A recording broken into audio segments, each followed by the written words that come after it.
Today, we are digging into one of the most famous stories in all of Korean literature, the epic tale of Cheonryang. Now, most people are pretty sure they know this story, but what if I told you it's hiding an incredible, revolutionary secret just beneath the surface? So let's just get right to it. What if this grand romance, this legendary tale of unwavering faithfulness, what if it's actually a brilliantly disguised story about political rebellion and raw social ambition? You know the version we all know, right? It goes something like this. Cheonryang, a beautiful girl but from a lower class, falls for this nobleman Lee Mong-ryong. They pledge their undying love, but, of course, he has to leave for the capital. Then a corrupt new magistrate rolls into town, demands Cheonryang for himself, and when she refuses, he has her tortured and thrown in prison. Just as she's about to be executed, her love returns. He's a secret royal inspector, he saves her, and they live happily ever after. It's the ultimate story of virtue being rewarded, a real Cinderella story. But is that the real story? I mean, really? Because when you start digging into the original texts, a very, very different and much more radical picture starts to come into focus. Okay, so to really get this, we have to understand the world this story came from. This wasn't written in some stable, unchanging society. Oh no, it was born out of total chaos and transformation. The story is set during the reign of King Sukjong, back in the late 17th, early 18th centuries. Now, Korea was just recovering from these absolutely brutal wars, but at the same time, it was going through this massive economic boom. Money was suddenly flowing, a whole new merchant class was on the rise, and for the first time, those rigid social class lines were starting to crack. I mean, you had people from the lowest classes, like the king's own consort, Jung Hee-bin, or even a water maid whose son would literally become a king, who could suddenly shoot to the very top. Ambition was in the air. You could feel it everywhere. So keeping all that in mind, let's go back and look at that famous love at first sight moment. Because when you strip away all the modern romantic retellings, you're left with something much more raw, a transaction of power and pure desire. Okay, so the nobleman Lee Mong-ryong sees Cheonryang on a swing. The original text is crystal clear. His first reaction isn't love, it's 욕정, which is just raw physical lust. He sees her as an object and immediately tells his servant to bring her to him. And Cheonryang, she isn't just some innocent girl playing. That swing is a symbol. As she's flying up into the air, she's literally acting out her deep, deep desire to rise above her social station. She sees a nobleman looking at her, and she sees a chance. And if you have any doubt about what Mong-ryong's intentions are, just listen to what he's thinking to himself. While his servant is taking too long to go get Cheonryang, he actually wonders if the servant got to her first, or, as the text crudely puts it, got to the good stuff. Yeah, he sees her as a commodity, a prize to be won, not a person to be courted. And their first night together?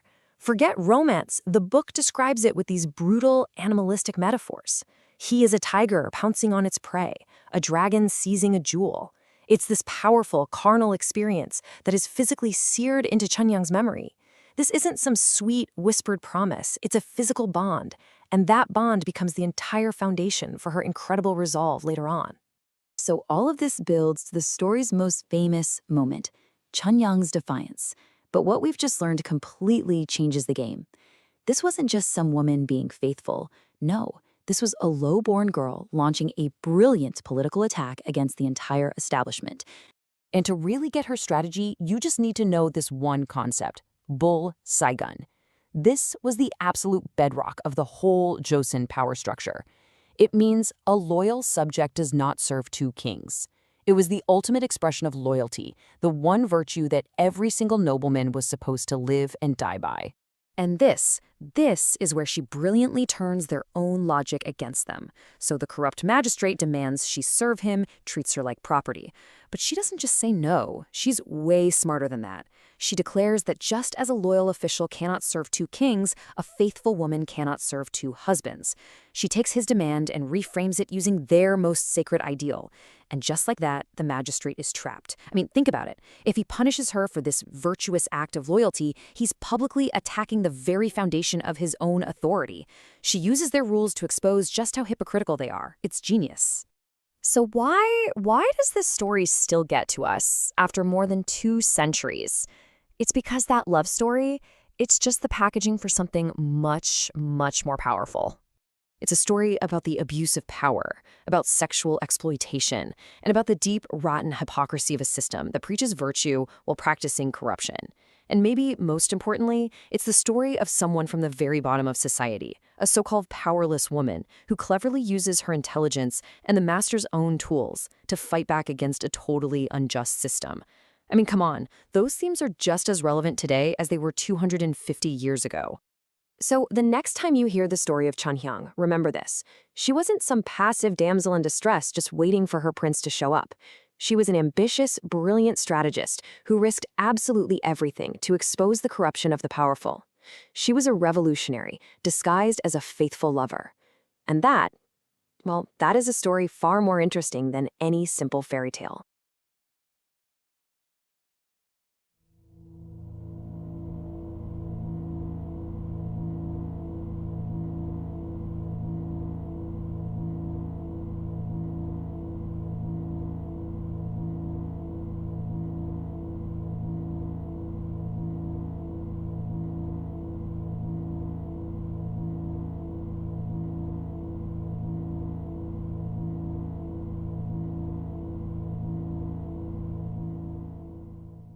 You probably think you know the classic Korean fables, right? The loyal daughter, the clever rabbit. But what if the versions we were told as kids were, hiding something? Today, we're going to peel back the layers and get to the darker, way more complex truths hidden inside these timeless legends. I mean, take the story of Shim Chong. On the surface, it's the ultimate tearjerker about being a good daughter. She sacrifices absolutely everything for her blind father. It's a tale of pure, selfless love. Or is it? Because when you look closer, it morphs into this dark, psychological drama about trauma, guilt, and just the crushing weight of expectation. These aren't just simple fables for children. They're incredibly complex explorations of power, survival, and the human mind itself. Okay, first up, let's talk about The Rabbit and the Turtle, or Byoyobu Jeon. And you can forget the simple kid's fable you remember. This is a straight-up masterclass in ruthless political maneuvering. And this contrast right here really sets the stage for everything. On one side, you've got the simple story with a nice, neat moral that we were all told. And on the other, a brutal, cynical world where everyone, the turtle, the rabbit, even the Dragon King, is just looking for an angle, a way to get ahead. So, the turtle is no bumbling fool. He is a stone-cold strategist. He starts by poking at the rabbit's deepest fears, hunters, predators, you name it.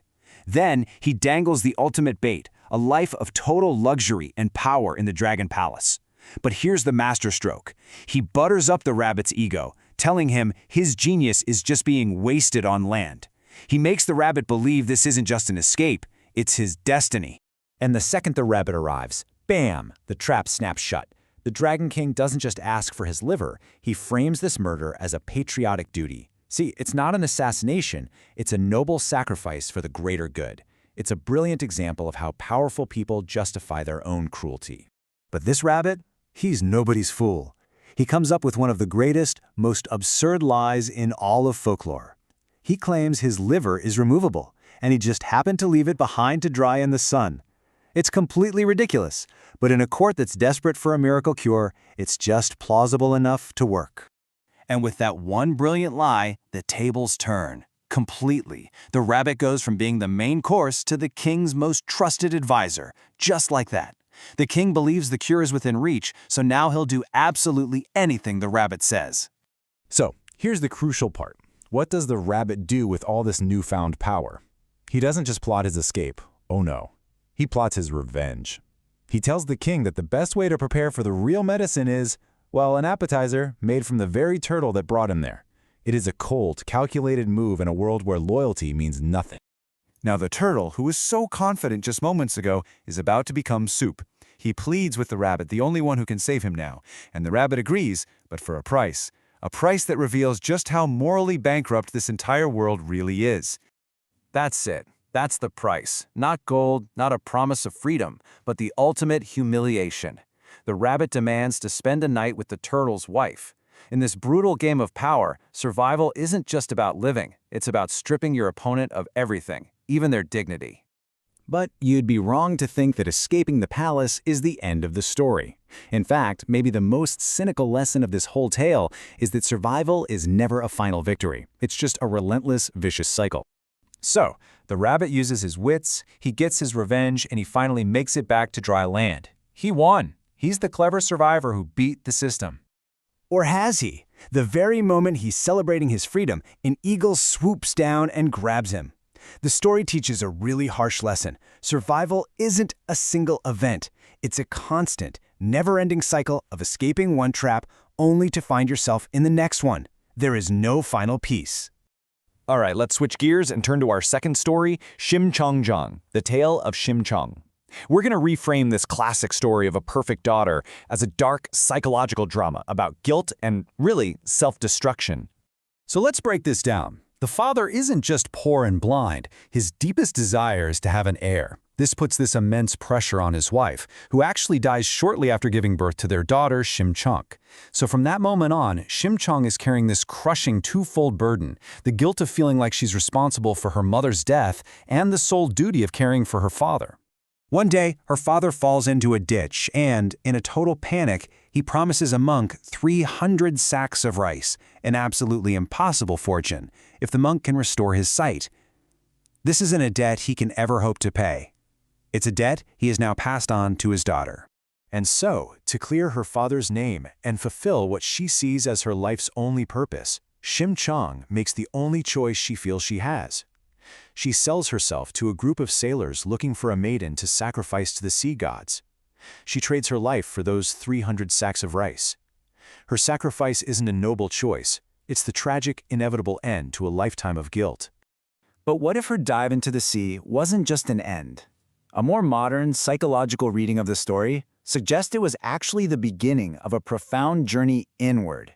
In this interpretation, the Indang Sea isn't a real place. It's a symbol for her own subconscious mind. So her leap isn't suicide. It's this brave act of diving deep inside herself to confront the pain and the trauma that have defined her entire life. This journey to rebirth happens in a few key stages. First, the sacrifice is her leap into her own subconscious. Down in the Dragon Palace, she doesn't just find a king, she finds a safe space to confront her trauma. It's there she meets the spirit of her mother, which finally allows her to resolve the guilt she's carried her whole life. And when she emerges from the water inside a lotus flower, a powerful symbol of purity, it signifies a true rebirth. She hasn't just survived, she has been psychologically healed. So, what do we take away from looking at these stories in a new light? Well, for one, they are not just for kids. They are sophisticated, timeless guides to the brutal realities of life. The Tale of the Turtle is basically a user's manual for surviving a world of pure political cynicism, where your allies can become your enemies in a heartbeat. The Tale of Shimchong, on the other hand, is a map for surviving our internal world. It's a guide to confronting our own guilt and trauma so we can be reborn stronger. And this brings us to the final, really crucial question. These stories prove that the fables we grow up with often have darker, much more complex truths just waiting for us to find them. So, what hidden lessons about power, psychology, and survival are lurking in the tales that you thought you knew?